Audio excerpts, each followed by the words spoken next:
volta com o Mais Saudável e aqui a sua participação é sempre muito bem-vinda. Jandira da Bahia, um beijo, viu, meu amor? E eu quero saber de você, eu quero que você pergunte, eu quero que você participe. Gente, é só ligar 19 3871 9620. Espero você aqui, tá bom? E olha, gente, hoje no Mais Saudável, a gente vai falar sobre um tema, a gente está falando sobre climatério, que é muito importante, toda mulher vai passar. E tem mais, a gente vai falar agora um pouquinho sobre o coração, tá? Então, assim, dados que requerem aí a sua atenção. Então, para tudo e presta atenção, porque no mundo, mais de 17 milhões de pessoas morrem por ano vítimas de doenças cardiovasculares. Os dados são da Organização Mundial da Saúde. Para você ter uma ideia, no Brasil, mais de 200 mulheres morrem por dia, gente, vítima de infarto, chegando aí a matar até 6 vezes mais do que o câncer de mama, onde nós temos campanhas já bem estabelecidas no país, né? As mulheres estão, a cada ano, mais expostas aí a riscos, pois cerca de 40% aí apresentam um aumento aqui, ó, na cintura abdominal. Aí a gente tem uma outra porcentagem que 20% das mulheres fumam, 18% são ex-fumantes, 23% têm níveis de pressão arterial acima do ideal e 21% possuem aí alteração dos níveis de colesterol.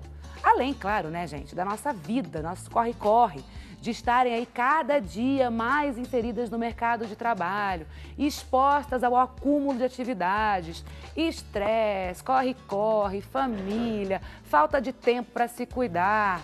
Então, tudo isso, o que fazer, quais são os cuidados que devemos ter, nós vamos conversar com ele, que está aqui já na nossa sala posicionado, que é o doutor Ianco, que é cardiologista, doutor Ianco Melo. Muito bem-vindo. Muito obrigada. Faça aqui do Mais Saudável o seu programa de sempre mesmo e venha sempre esclarecer dúvidas aqui com a gente, tá bom? Para você ter uma ideia aqui, gente, vamos falar um pouquinho, doutor, exatamente sobre isso. O climatério, nessa fase do climatério, né, que é o nosso assunto hoje, é o nosso tema do programa, nessa fase, a mulher pode ter maior probabilidade para um infarto ou para uma doença cardiovascular? Sem dúvida, né? Primeiramente, eu agradeço a oportunidade de estar aqui novamente. Realmente aumenta bastante essa probabilidade. Realmente, pelo próprio Dr. Carlos já comentou, pela diminuição da produção dos hormônios, né? Principalmente o hormônio estrogênio, que é um hormônio muito protetor e que colabora muito com a parte do controle dos colesteróis. Ele faz com que o colesterol bom, o HDL, se eleve e o colesterol ruim, o LDL, reduza. Então, com certeza, aumenta bastante essa possibilidade de doenças cardiovasculares com a chegada desse climatério. O senhor escutou agora essa pesquisa, esses dados que eu acabei de passar, né? E é muito complicado a gente estabelecer que hoje uma doença cardiovascular, ela mata até mais do que o câncer de mama, que é algo assim que todo mundo teme, que todo mundo se assusta. Assim como o câncer, acredito e sei que a doença cardiovascular, ela também é uma doença silenciosa, né? Então, assim, o que fazer? Que cuidados nós devemos ter para não passar por isso? Ou a doença cardiovascular, ela é genética. Se a minha mãe teve algum problema, eu vou ter e não tenho como escapar. Então, na verdade, existe um fator genético muito importante, né, que a gente tem sempre que levar em consideração, mas é importantíssima essa informação. A doença cardiovascular é a doença que mais mata no mundo, não só aqui, como em todo o planeta.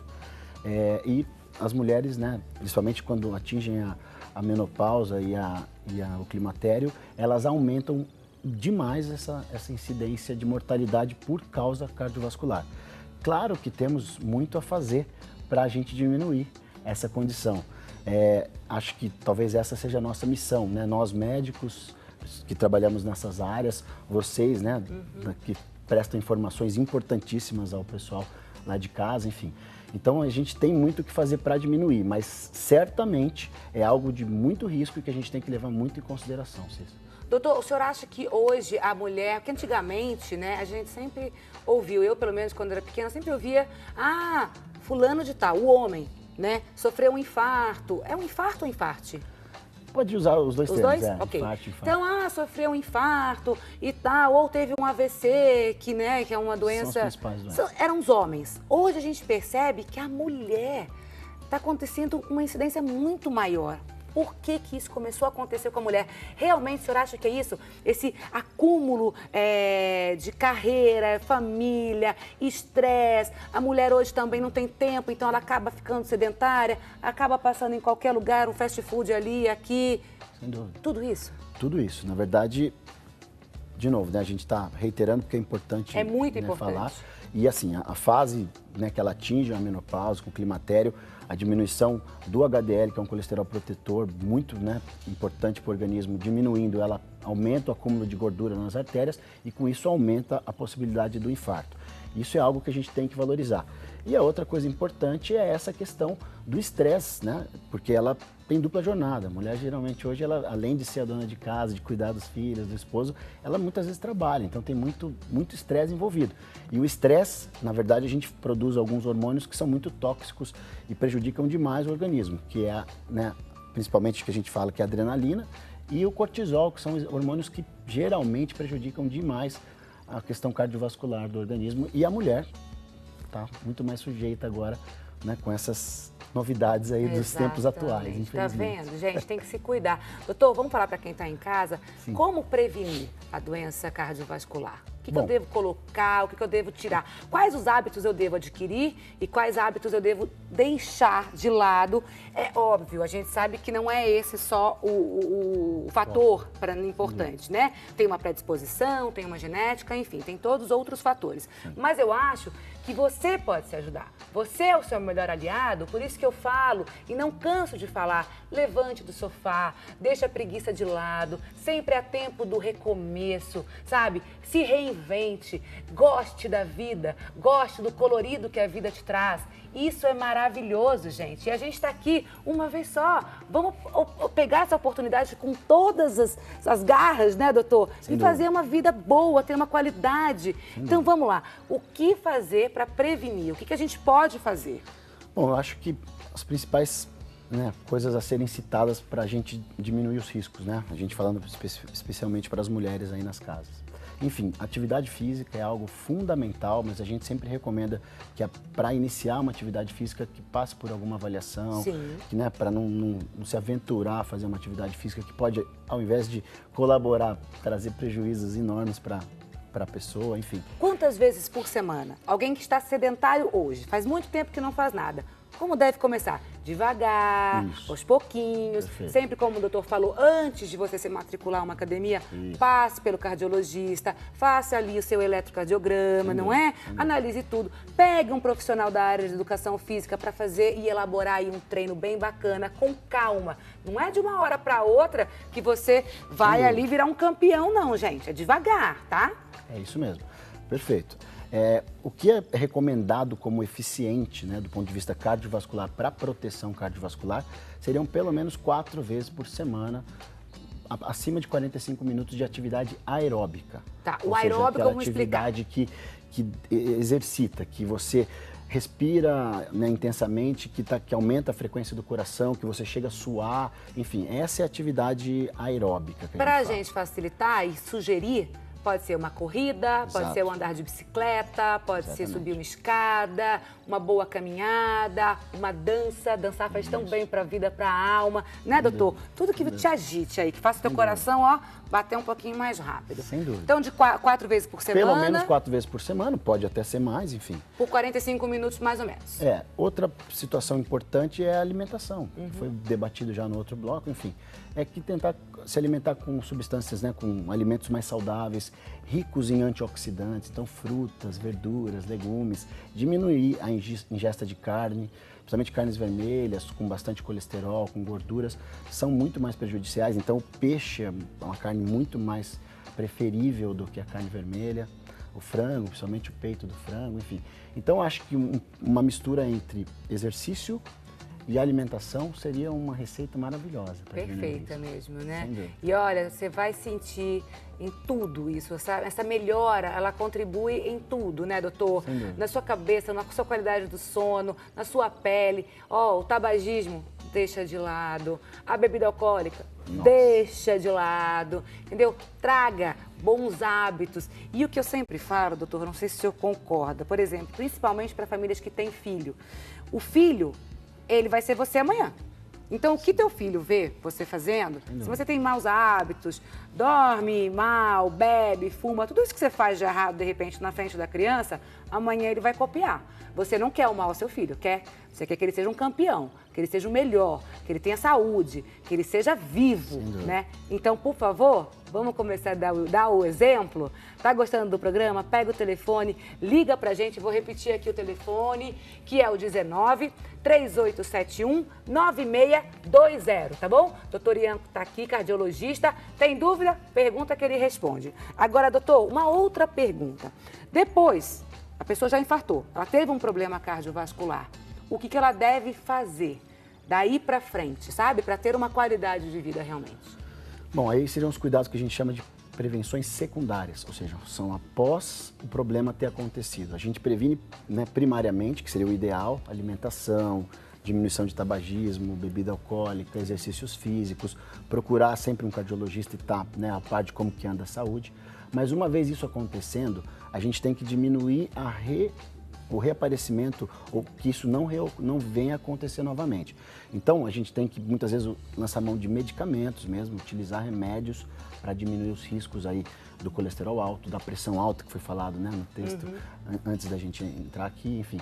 Então, tudo isso é muito importante para a gente conseguir reduzir de acontecer novamente um infarto. Isso é muito mais frequente uma vez que acontece. A possibilidade de acontecer de novo é 5 vezes maior. Então, é muito importante essa prevenção secundária. Então, remédios, muitas vezes, atividade, a gente volta a dizer, alimentação saudável e está muito próximo do seu cardiologista. O senhor falou tudo. Prevenir é melhor que remediar. E é isso que a gente quer fazer todos os dias aqui no Mais Saudável, tá? Agora, doutor, tem uma coisa muito importante. Muito se fala sobre os sintomas do infarto. Ai, é a dormência, ai, é uma dor no peito. Eu gostaria que o senhor realmente nos traçasse quais são os verdadeiros sintomas do infarto e o que fazer se você está aí na sua casa, de repente, e percebe essa movimentação com sua mãe, com seu pai, marido, irmão, enfim, o que fazer naquele momento? Porque, gente, por segundo, você pode salvar uma vida. Sem dúvida, sem dúvida. Importante, né? Acho que só coisas importantes, assuntos importantes. O infarto, basicamente, sempre se configura por dor no peito. Dor retroesternal, né? Dor aqui atrás desse osso aqui da parte do tórax. É uma dor intensa, de forte intensidade. Não cortando o raciocínio, Não, mas o que é o infarto? É o coração? É uma explosão do coração? Então, na verdade, o infarto é quando uma artéria é ocluída, totalmente. Então, uma dessas artérias, ela se fecha totalmente e o fluxo de sangue para aquela região onde seria o destino final da artéria, interrompe-se o fluxo de sangue ali. Entendi. Isso causa uma dor lancinante, Tamanha. muito forte, né, que a gente tem que considerar, às vezes, em diabéticos, isso pode ser um pouco diferente. Então, os pacientes diabéticos devem ter um cuidado um pouco acima do normal. Mas uma vez tendo essa dor forte no peito, na região aqui no meio do peito mesmo, eu acho que o principal a ser feito é levar esse paciente a um atendimento o mais rápido possível. Agora, esse formigamento, a dor no ombro, isso realmente acontece ou Geralmente a dor é torácica, no peito, aqui na região do peito, podendo irradiar para ombro, braço, né? Ou seja, membro superior esquerdo, mas geralmente a dor no tórax, a dor aqui no peito é muito importante. Assim, 99% das vezes o infarto não diabéticos, o diabético, eu volto a dizer, é importante a gente dizer, porque tem muitos pacientes diabéticos e eles têm uma nuance, às vezes eles não têm tanto sintoma, essa dor não é tão característica no diabético. Mas na pessoa que não é diabética, ela vai sentir dor no peito, podendo ter dor no braço esquerdo, no ombro, formigar. Mas é assim, uma vez tendo qualquer dúvida, não devemos correr esse risco.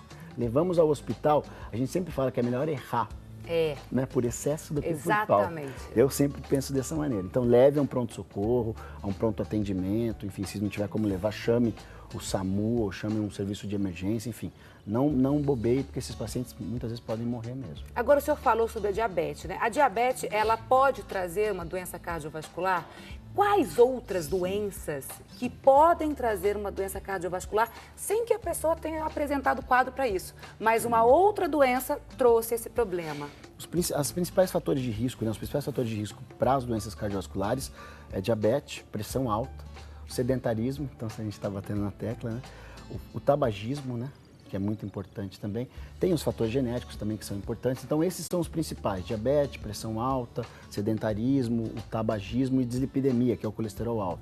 Esses 5 são os campeões. Então você tendo um desses fatores de risco, fica esperto. Tem que ficar muito atento. Tem que Agora, ficar muito esperto. a partir de que idade, pra gente encerrar esse bloco, a partir de que idade homem e mulher tem que começar a ir ao cardiologista? Eu acho que eu recomendo, depois dos 35, 40 anos, já começar a passar pelo cardiologista para ter pelo menos um primeiro contato. Eu acho que, eu recomendo, pelo menos depois dos 40 anos eu recomendaria, até porque a gente vai querer fazer atividade física e é legal passar, fazer um exame, um teste ergométrico, um ecocardiograma. São exames que podem te informar muito, podem te doar muitas informações que podem ser definitivamente decisivas para a sua saúde, para a sua permanência aqui. A gente falou que é tão gostoso. É tão bom, né? Sim. Quem tá também fora do Sem peso, dúvida. com sobrepeso. Sem Obesidade dúvida. a gente nem vai falar, porque a gente já teve aqui o tema de obesidade e a gente falou a importância, né, de estar sempre com acompanhamento cardiovascular. Agora você que tá com um pouquinho aí fora do peso, aquela gordurinha que vem daqui, né, que diz que é um centrípeta, abdominal. Que é aquela pior. Essa é perigosa, Sem né? dúvida, sem dúvida. É porque ali tem um acúmulo de gorduras que podem ser mais tóxicas para o coração. Então, realmente, a gordura abdominal ela é mais perigosa, sem dúvida nenhuma. Adorei. Adorei a nossa conversa, gente. E ó, tem mais, viu? Daqui a pouquinho, aqui no Mais Saudável, a gente volta, a gente vai conversar com um neurologista. Tá gostando do programa? Então participa, liga pra gente, vem pra cá, porque aqui sempre é mais saudável. A gente volta já.